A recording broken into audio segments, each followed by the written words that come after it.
দেখছো এটা কখনো থামবে না। পৃথিবীর সব জিনিস থেমে গেলেও সময় থামবে না কোনোদিনও। সময় একদম ফ্রি কিন্তু অমূল্য। তুমি এটাকে কিনতে পারবে না কিন্তু ব্যবহার করতে পারবে। আর একবার যদি তুমি হারিয়ে ফেলো তাহলে কোনো দিন আর ফিরে পাবে না। যদি তুমি এই ভিডিওটা দেখছো তাহলে তো জানোই টাইম ইকুয়ালস টু মানি, মানে সময় অর্থের সমান।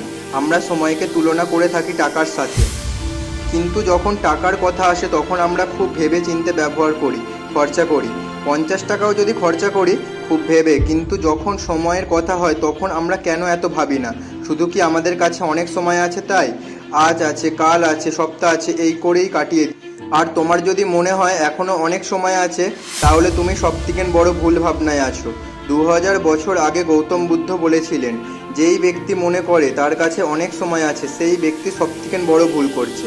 যেই মানুষদের মনে হয় টাকা সময়ের থেকেও বড় বা দুটোই, কিন্তু আমার মনে হয় সময় সব থেকে বড়। টাকা, বাড়ি, গাড়ি কিছুই না সময়ের কাছে।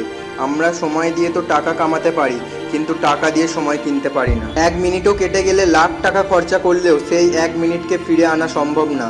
কেউ কেউ বলে আমার কাছে সময় নেই। তাস খেলায় সবাইকে সমান সমান দেওয়া হয়, তেমনই জীবনেও সবাইয়ের সময় একইভাবে ভাগ করা আছে। কারোর জন্য সময় কম বা বেশি দেওয়া নেই।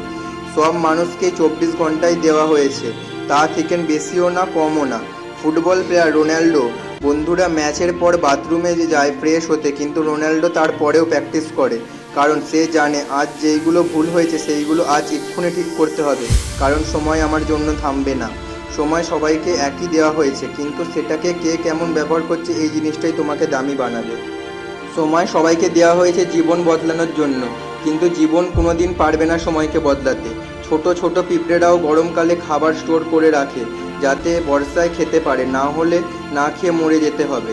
হয়তো তোমার ব্যাংকে অনেক টাকা নেই, কিন্তু একদিনে তোমার কাছে 86,400 সেকেন্ড। এই সময়টা শুধু তোমার। সেটাকে যতটা পারো ভালোভাবে ভালো কাজে খরচা করো। একবার চলে গেলে আর ফিরে পাবে না। এক্ষুনি নিজেকে বলো, একটা সেকেন্ডও যেন নষ্ট না হয়। নিজেকে বদলে নিতে পারলে ভালো, কিন্তু সময় যদি তোমাকে বদলায় তাহলে কষ্টের শেষ থাকে। যা আছে তোমার হাতে, তোমাকেই ঠিক করতে হবে কি করবে। সময়টা এইভাবেই নষ্ট করবে নাকি সময়টাকে কাজে লাগাবে। যেইভাবে শেয়ার মার্কেটে ভুল জায়গায় টাকা লাগালে টাকা ডুবে যায়, সেই রকমই জীবনে ভুল কোথাও সময় লাগালে জীবন ডুবে যাবে। দেখিয়ে দাও নিজেকে পরিবর্তন করে, সময়কে কাজে লাগিয়ে।